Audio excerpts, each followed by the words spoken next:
ನಮಸ್ಕಾರ. ಮನಮಂಥನ ಭಾಗ 3ಕ್ಕೆ ಸ್ವಾಗತ. ಈ ಮಾನಸಿಕ ಸಮಸ್ಯೆಗಳು ಸಾಮಾನ್ಯವಾಗಿ ಎಲ್ಲರಿಗೂ ಕಾಡುತ್ತೆ.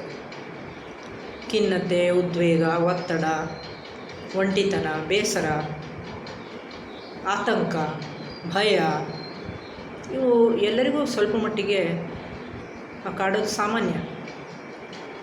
ಕೆಲವರಿಗೆ ಕೆಲವು ಸಮಯ, ಕೆಲವು ದಿನಗಳು ಕಾಡ್ಬೋದು. ಆಮೇಲೆ ಅದು ಅವರು ಅದನ್ನು ಸರಿ ಮಾಡ್ಕೊಂಡು ಬಿಡ್ತಾರೆ ಅವರೇ. ಆದರೆ ಕೆಲವರಿಗೆ ಏನಾಗುತ್ತೆ ಅಂದರೆ ತೀವ್ರವಾದ ಆಘಾತ ಆಗುತ್ತೆ. ಆ ಸಂದರ್ಭಗಳಲ್ಲಿ ಅವರಿಗೆ ಏನಾಗುತ್ತೆ, ಇದು ಸುಲಭವಾಗಿ ಬಿಟ್ಟು ಹೋಗೋದಿಲ್ಲ.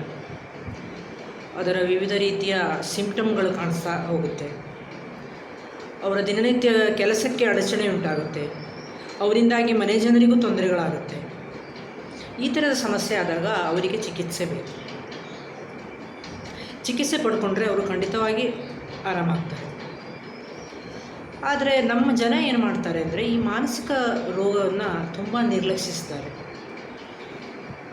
ಏನೋ ತಲೆ ಕೆಟ್ಟಿದೆ, ಅವಳಿಗೆ ತಲೆ ಸರಿ ಇಲ್ಲ, ಅವಳು ಹಾಗೇನೆ, ಅವಳು ಸ್ವಲ್ಪ ಹುಚ್ಚು, ಈ ಥರ ಹೇಳಿಬಿಟ್ಟು ಅವರನ್ನು ನೆಗ್ಲೆಕ್ಟ್ ಮಾಡಿಬಿಡ್ತಾರೆ.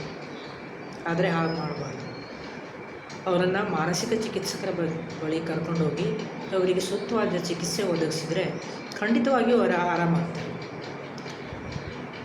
ಈ ರೋಗಗಳು ಯಾವ್ಯಾವುದು, ಅವು ಯಾವ ಥರ ಕಾಡಿಸುತ್ತೆ, ಯಾವ ಥರ ನಮ್ಮ ದೇಹದ ಮೇಲೆ ಪರಿಣಾಮ ಬೀರುತ್ತೆ ಅನ್ನೋದನ್ನು ಮುಂದಿನ ವಿಡಿಯೋಗಳಲ್ಲಿ ಹೇಳ್ತೇನೆ.